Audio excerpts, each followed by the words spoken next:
Well, voter apathy amongst young people remains to be one of the biggest challenges facing South Africa, with the largest proportion of unregistered voters between the ages of 16 and 19.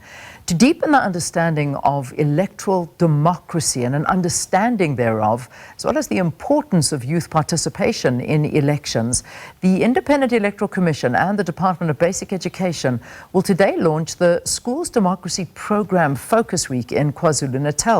The project is also aimed at promoting democracy and ensuring a culture of voting among the youth. To tell us more about the IEC 2025 Schools Democracy Program, we're joined by Ntombifuthi Masinga, IEC Provincial Electoral Officer in KwaZulu-Natal. Great to have you, Ntombifuthi. Thank you very, very much for being with us.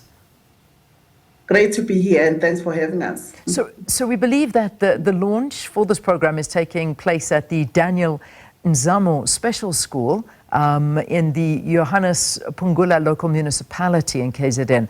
How was this school chosen?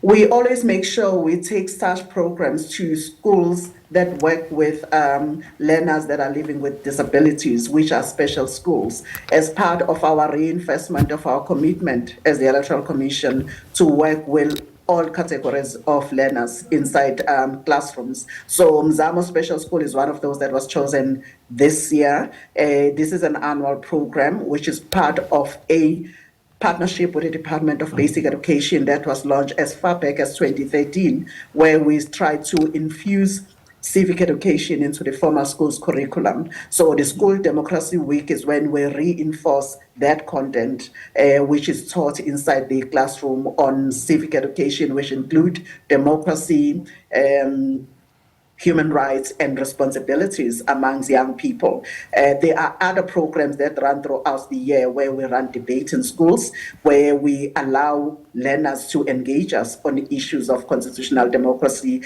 We run competitions at district level where learners get to talk about how they think the country's democracy is working for them. Yeah. So how does the program actually work? I mean, these are the kind of conversations that you have, but what else happens?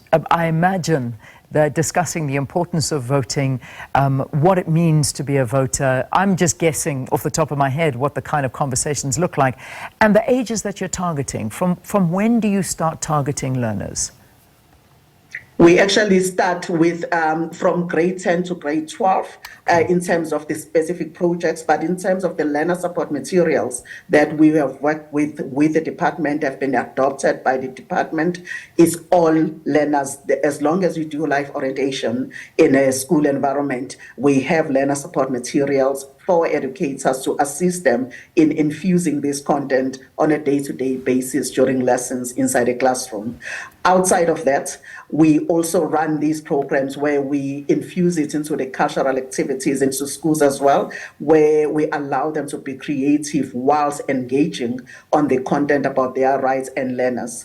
When we prepare for learner representative councils or SRCs at tertiary level, we don't just go in to assist them with this with their elections. We start with a program that conscientizes them on where can they place their elections within the broader scope of citizen participation as learners and as growing adults going into adulthood.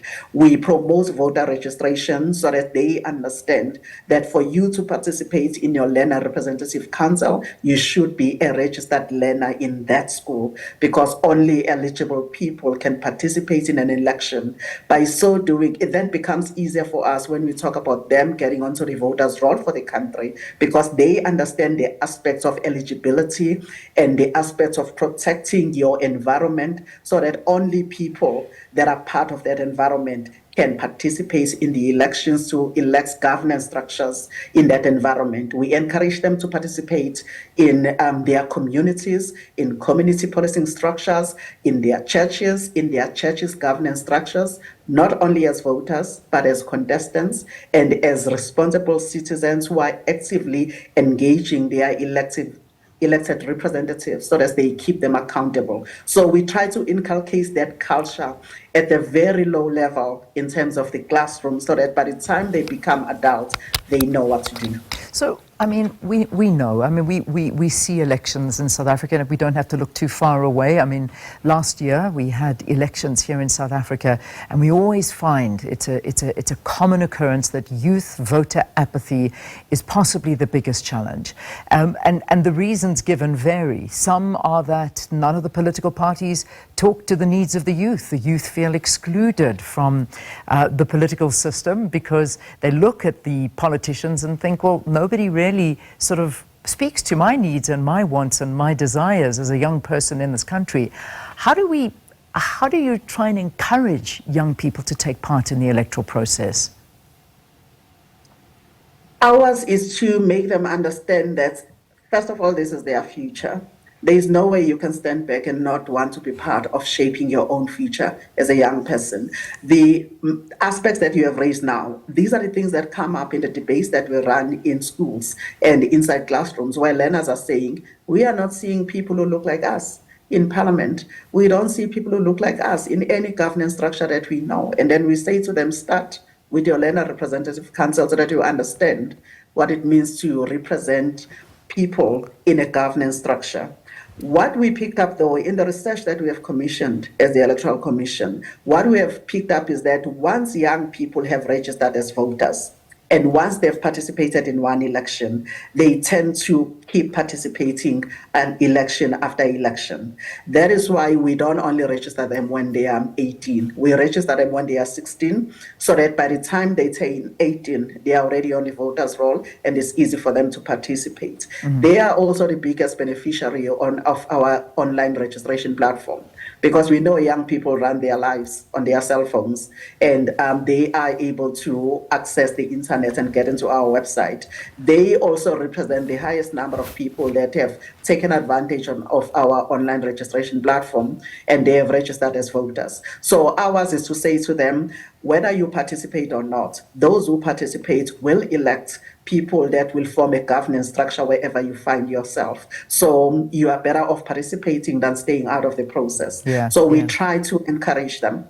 And a very quick ending to this, because we've got to take a break. But in terms of a school that perhaps wants to be engaged or wants you to engage them, can they apply? How does it actually work? Absolutely. We have schools that we work with because we can be limited in terms of numbers.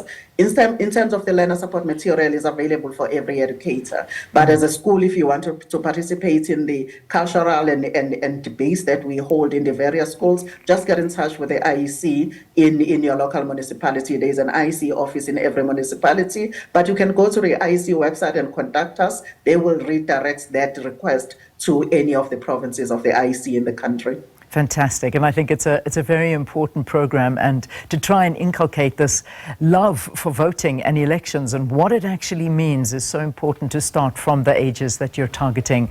Thank you. Ntombifuthi Masinga, IEC Provincial Electoral Officer in KwaZulu-Natal, starts today. It's the importance of trying to get learners to participate in the country's electoral processes. IEC launches the Schools Democracy Program Focus Week, and of course all of this during Freedom Month.